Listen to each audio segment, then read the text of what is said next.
హరీష్ రావు దగ్గర ఏమి సబ్జెక్ట్ లేక చివరికి ఐఏఎస్ ల బదిలీల పైన కూడా మాట్లాడుతున్నాడు. ఐఏఎస్ లను ఎందుకు బదిలీ చేస్తున్నారని అర్థం పర్థం లేకుండా మాట్లాడుతున్నాడు అని తెలంగాణ రాష్ట్ర ప్రభుత్వ విప్ ఆది శ్రీనివాస్ మండిపడ్డారు. ఐఏఎస్ ల పనితీరు పైన ప్రభుత్వానికి ఎప్పటికప్పుడు నివేదికలు వస్తాయి. వాటి ఆధారంగా ప్రభుత్వ ప్రధాన కార్యదర్శి నిర్ణయం తీసుకుంటారు. ఐఏఎస్ ల సమావేశంలో బాగా పనిచేయాలని మాత్రమే ముఖ్యమంత్రి కోరారు. హరీష్ రావు తన చిట్ చాట్ ద్వంద్వ వైఖరితో మాట్లాడాడు. హరీష్ రావు ఐఏఎస్ లతో కాళ్లు మొక్కించుకున్న చరిత్ర మీది.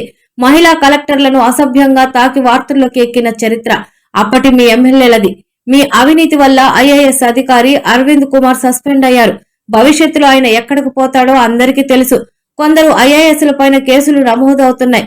అధికారులను ఎలా గౌరవించాలో మాకు తెలుసు అంటూ హరీష్ రావు చేసిన వ్యాఖ్యలపై మండిపడ్డారు. హరీష్ రావు గారి దగ్గర ఏ సబ్జెక్టు లేక ఐఏఎస్ అధికారుల బదిలీ పైన మాట్లాడుతున్నాడు. ఐఏఎస్ అధికారుల పనితీరు పైన ఎప్పటికప్పుడు నివేదికలు ప్రభుత్వానికి అందే క్రమంలో పరిపాలన సౌలభ్యం కోసం చీఫ్ సెక్రటరీ గారు ఎప్పటికప్పుడు బదిలీల పైన ఆలోచనతో తీసుకున్నటువంటి నిర్ణయంలో భాగంగా జరిగిన బదిలీలు కూడా తప్పుపట్టే విధంగా ద్వంద్వ వైఖరితో మాట్లాడిన మాట హరీష్ రావు గారి. ఏ ఒక్క చిన్న అధికారి పరిపాలన సమర్థవంతంగా చేయలేకపోతే, ఏ చిన్న అధికారి ఒకరు పొరపాటు చేస్తే పరిపాలన పైన పట్టు లేదు ముఖ్యమంత్రి రేవంత్ రెడ్డి గారికి అంటారు. కలెక్టర్ల మీటింగ్లో కలెక్టర్లందరూ సమర్థవంతంగా పనిచేయమని చెప్తూ క్షేత్ర స్థాయిలో కూడా ప్రజల మధ్య నుండి పథకాలన్నీ అందేలా చూడాలని చెప్పేటువంటి మాట మాట్లాడితే కూడా తప్పు ఎలా తీస్తారని చెప్పిన మాట సందర్భంగా అంటే ఆయన నోటి నుంచే పరిపాలన పట్టు లేదని మాట అంటాడు.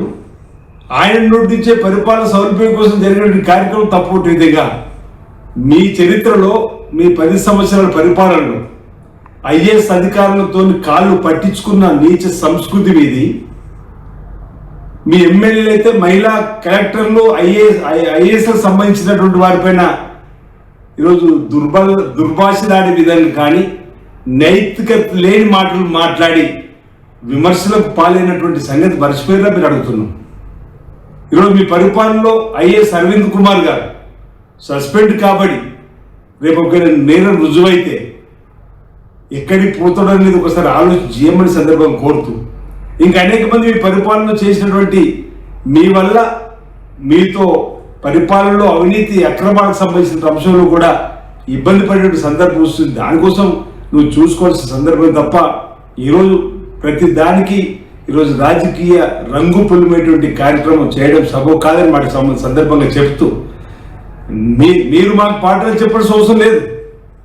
మీ అయ్యాములో ఫామ్ హౌస్కే పరిమితమైనటువంటి పరిపాలన నియంత్రిత పరిపాలన.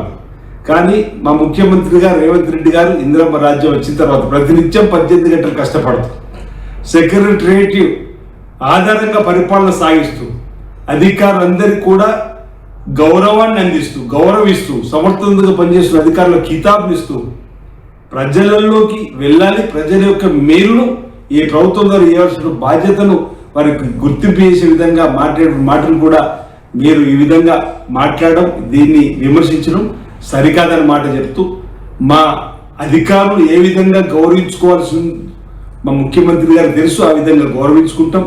ఆ అధికారుల ద్వారా ఈ ఇందిరమ్మ రాజ్యంలో సంక్షేమ కార్యక్రమం అభివృద్ధిని అందజేసే కార్యక్రమం చేసుకుంటాం. మీలాగా ఎక్కడ కూడా ఐఏఎస్ అధికారులు కానీ ఐపీఎస్ అధికారులు కానీ బ్యూరోక్రసీలు ఉన్నటువంటి లేదు, అందరి అధికారులకు సమర్థవంతంగా పనిచేసే వారికి గుర్తింపు ఇస్తూ ముందుకు తీసుకుపోయేట్టు పనిచేస్తుంది ప్రభుత్వం తప్ప మీలాగా అవమానించేటువంటి కార్యక్రమాలు కానీ ఇతరత్ర చేసేటువంటి కార్యక్రమం మా ముఖ్యమంత్రి రేవంత్ రెడ్డి గారు ఇందిరమ్మ రాజ్యంలో చేరిన మాట సందర్భంగా చెప్తూ, మీ నీతి పాఠాలు మాకు అక్కర్లేని సందర్భంగా తెలియజేస్తా ఉన్నాను.